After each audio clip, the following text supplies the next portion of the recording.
चलिए आज आधुनिक भारत के अगले चैप्टर को समझते हैं प्रश्न के माध्यम से। तो आज का प्रश्न है, गद्दी पर बैठने के उपरांत पूर्णिया के नवाब शौकत जंग को किस युद्ध में पराजित किया गया?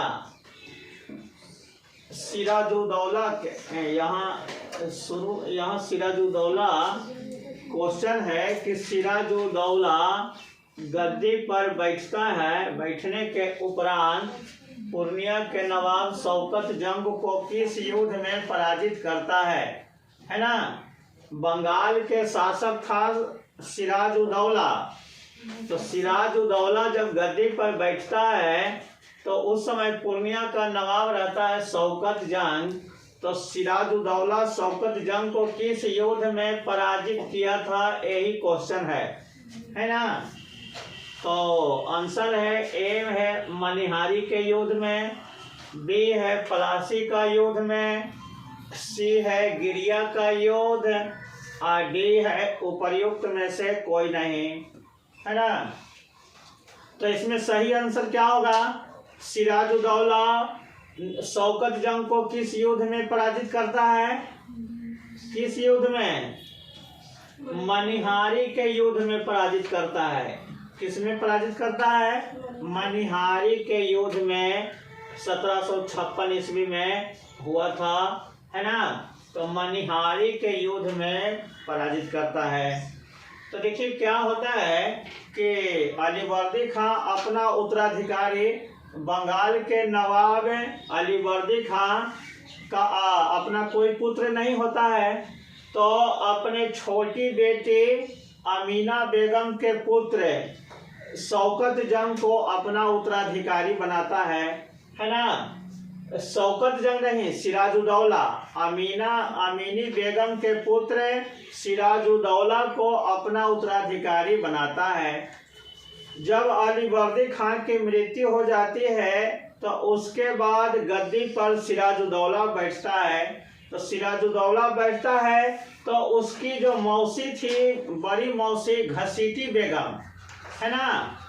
बड़ी मौसी का नाम क्या रहता है? घसीटी बेगम, जिसका विवाह ढाका के नवाब से होता है। तो वो और ये दूसरी बेटी अलीवर्दी खां की दूसरी बेटी का पुत्र कौन था? शौकत जंग। ये दोनों सिराजुद्दौला को गद्दी पर बैठता है तो इससे खुश नहीं रहता है।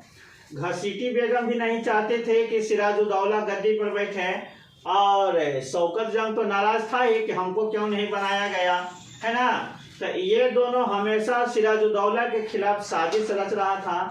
तो इसको शांत करने के लिए सिराजुद्दौला क्या करता है? शौकत जंग के साथ युद्ध करता है। और वह युद्ध कहाँ होता है? तो मनिहारी में होता है ना। तो उसी मनिहारी के युद्ध में शौकत जंग को पराजित करता है और शौकत जंग एकदम शांत हो जाता है ना। शौकत जंग क्या हो जाता है? शांत हो जाता है। चलिए तो इसको समझ लिए, पहला क्वेश्चन समझ में आ गया।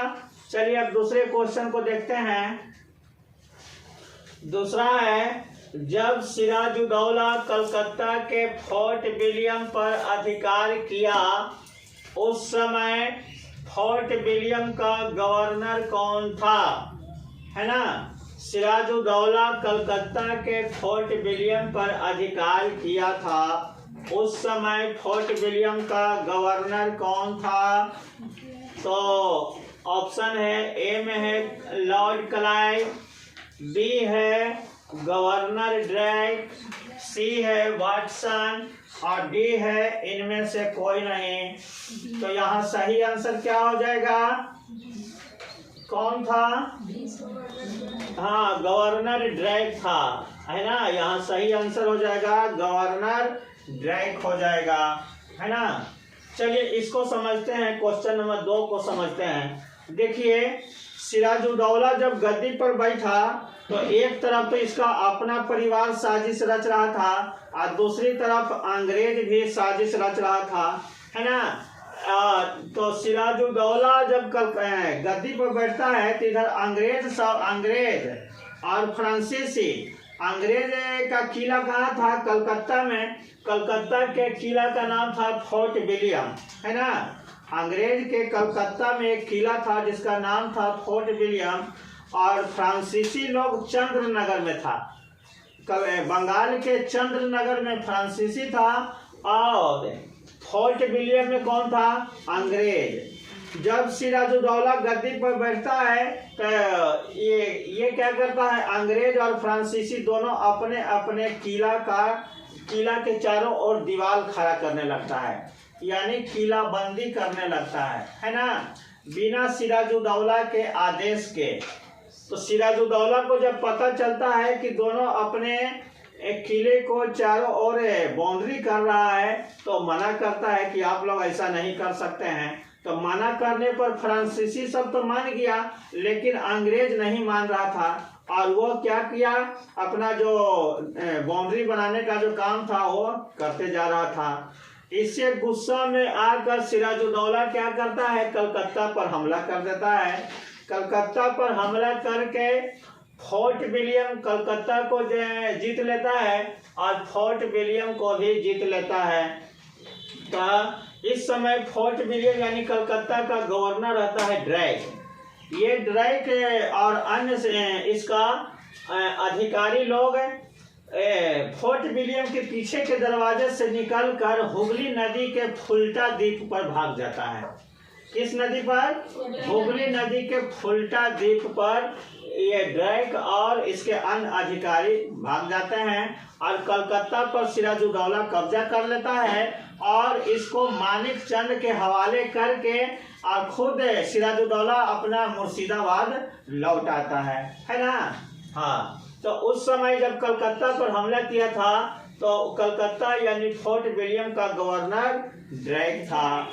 चलिए, तो 2 नंबर का क्वेश्चन समझ में आया कि नहीं? आ गया। चलिए 3 नंबर को समझते हैं। क्वेश्चन नंबर 3 में है 20 जून 1756 को ब्लैक होल नहीं, ब्लैक है ना, ब्लैक होल की घटना हुई थी। ब्लैक होल की घटना हुई थी। इस घटना का कथाकार माने इस घटना की कहानी लिखने वाला कौन था?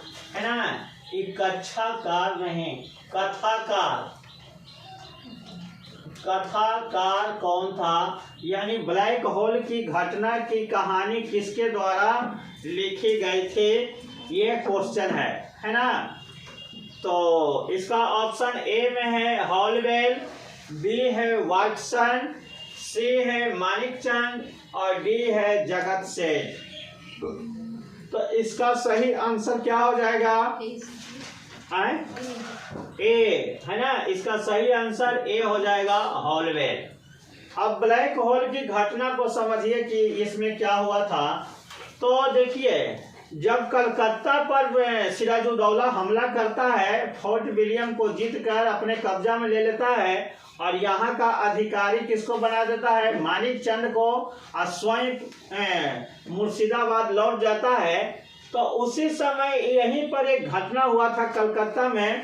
कुछ अंग्रेज पकड़ाया था, युद्ध जैसे हमला किया था, कुछ अंग्रेज पकड़ाया। लगभग 146 अंग्रेज को पकड़कर एक 18 बाय 14 का एक कमरा रहता है। 18 फीट लंबा और 14 फीट चौड़ा कमरा में 146 अंग्रेज को बंद कर दिया जाता है ना। उस रूम के दरवाजा को जब दूसरा दिन खोला जाता है तो 146 में से मात्र 23 अंग्रेज ही जीवित बचता है, और बाकी सबको दम घुटने से मृत्यु हो जाता है ना। तो लेकिन ये जो ब्लैक होल की घटना, तो इसी घटना को ब्लैक होल की घटना कहा जाता है।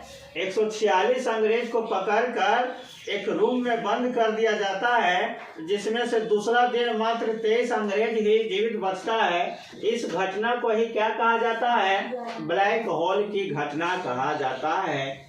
और ये ब्लैक होल की घटना सिर्फ उसी में से एक बंद था। 23 को जो जीवित बचा ना अंग्रेज, उसी में से एक अंग्रेज था हॉलवेल, है ना। उसी में से एक कौन था? हॉलवेल।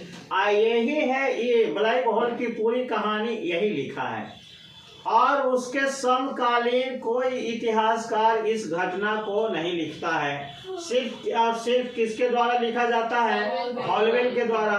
अब कुछ इतिहासकार का कहना है कि ये घटना जो लिखा गया है ये सही नहीं है, ये मनगढ़ंत है ना। तो अब जो भी रहे, लेकिन इस घटना को केवल उल्लेख, केवल वर्णन किसके द्वारा किया गया है? हॉलवेल के द्वारा किया गया है। हाँ, और यही हॉलवेल भी उद्देश्य को अंग्रेज में से एक बचने वाला था। चलिए, तब हो सकता है ऐसी मनगढ़ंत लिख दिया होगा, सिराजुद्दौला को बदनाम करने के लिए भी लिख सकता है ना। चलिए, तो इसको समझ गए? 3 नंबर क्वेश्चन समझ में आ गया कि नहीं? आ गया। चलिए, अब चौथा नंबर क्वेश्चन को समझते हैं। चौथा नंबर में है मीर मदान और मोहनलाल जो सिराजुद्दौला का सेनापति था, किस युद्ध में मारा गया? किस युद्ध में मारा गया था मीर मदान और मोहनलाल? ये क्या था? सिराजुद्दौला का सेनापति था। तो यहाँ क्वेश्चन है कि ये दोनों किस युद्ध में मारा गया है? चलिए ऑप्शन देखिए। बक्सर के युद्ध में मारा गया है? नहीं। पलासी के युद्ध में मारा गया है? मनिहारी के युद्ध में? या इनमें से कोई नहीं? इस कौन सही आंसर होगा? पलासी का युद्ध। कौन सही होगा? पलासी के युद्ध में मीर मदान और मोहनलाल मारा जाता है। हाँ, 1757 में जो जून 1757 में पलासी का युद्ध हुआ था, है ना। तो चलिए ये दोनों को पहले समझते हैं।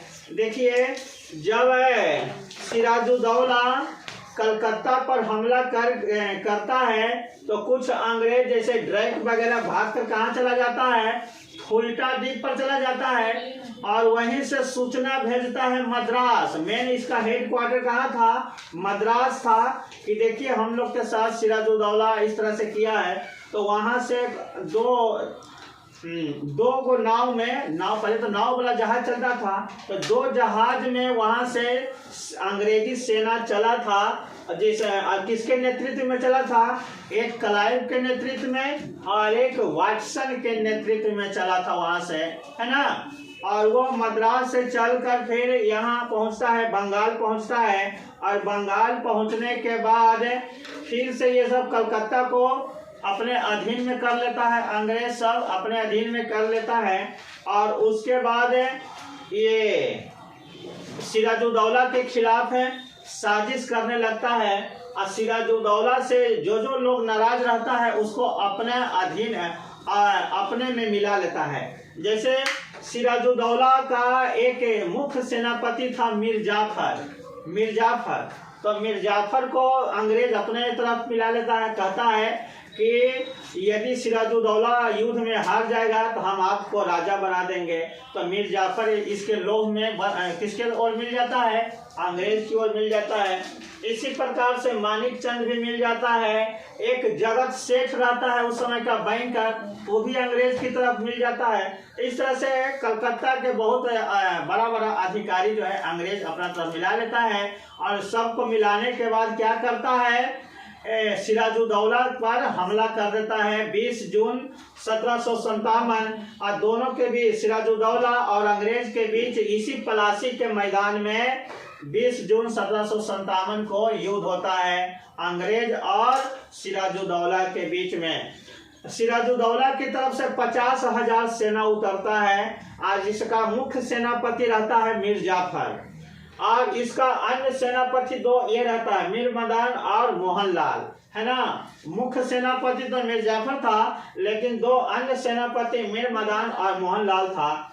ये मीर मदान और मोहनलाल सिराजुद्दौला का वफादार रहता है और ये दोनों जब तक जीवित रहा अंग्रेज को आगे बढ़ने नहीं दिया था, पूरे तन मन से लड़ा था, है ना। लेकिन अंत में अंग्रेज के गोली से मीर मदान और मोहनलाल मरा जाता है। और जब ये दोनों मर जाता है तो मीर जाफर तो पहले अंग्रेज से मिला रहता है ना। तो मीर जाफर उल्टा पुल्टा सिराजुद्दौला को समझाकर युद्ध के क्षेत्र से बाहर भेजवा देता है। और ये जब सिराजुद्दौला युद्ध के मैदान से चला जाता है तो मीर जाफर अंग्रेज की तरफ मिल जाता है और दोनों मिलकर फिर मुर्शिदाबाद पर हमला करता है और अंत में सिराजुद्दौला को पकड़कर मार दिया जाता है और मीर जाफर को राजा बना दिया जाता है। तो प्लासी के युद्ध में ये यहाँ के लोग जो है धोखाधड़ी किया था सिराजुद्दौला के साथ, उसका मुख्य सेनापति मीर जाफर धोखाधड़ी किया था।